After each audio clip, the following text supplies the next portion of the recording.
क्या एक ऐसी बुक जो मार्केट में एग्जिस्ट ही नहीं करती, इंडियन पार्लियामेंट में भूकंप ला सकती है?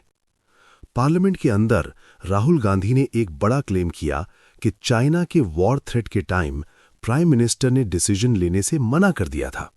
और ये क्लेम आया जनरल एमएम नरवाने की एक अनपब्लिश्ड मेमोआर से।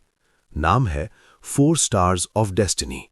पर ट्विस्ट ये है, ये बुक अमेज़न पर भी अवेलेबल नहीं है। 31 अगस्त 2020 रात का वक्त, लोकेशन रिचिनला, लद्दाख। रिपोर्ट्स के मुताबिक चाइनीज टैंक्स धीरे धीरे इंडियन पोजीशंस की तरफ बढ़ रहे थे। सिचुएशन एक्सट्रीमली क्रिटिकल थी। एक गलत मूव और वॉर शुरू हो सकती थी। इसी वक्त then army chief general Naravane defence minister और नेशनल सिक्योरिटी एडवाइजर को कॉल करते हैं। उनका सवाल सिर्फ एक था, what are my orders? Fire करूं या नहीं? जनरल नरवाने अपनी बुक में लिखते हैं, उन्हें कोई क्लियर पॉलिटिकल डायरेक्शन नहीं मिली। रात 10:30 बजे पीएम से बात के बाद उन्हें कहा गया, जो उचित समझो वो करो। नरवाने इस मोमेंट को कहते हैं हॉट पोटैटो सिचुएशन।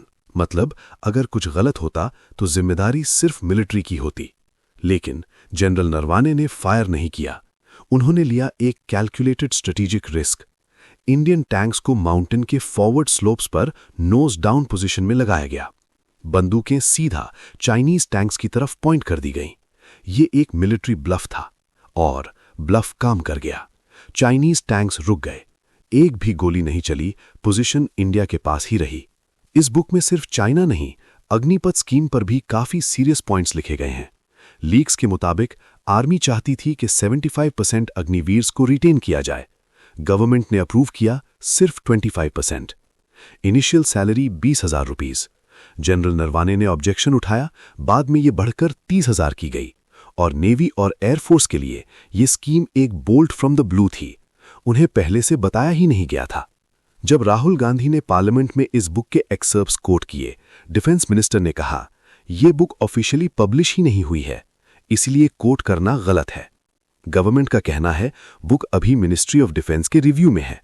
रूल्स के मुताबिक रिटायर्ड सिक्योरिटी ऑफिशियल्स बिना क्लियरेंस सेंसिटिव मटेरियल पब्लिश नहीं कर सकते। आज अमेज़न और फ्लिपकार्ट पर यह बुक अनअवेलेबल दिखा रही है। जनरल नरवाने कहते हैं वो अभी भी परमिशन का वेट कर रहे हैं।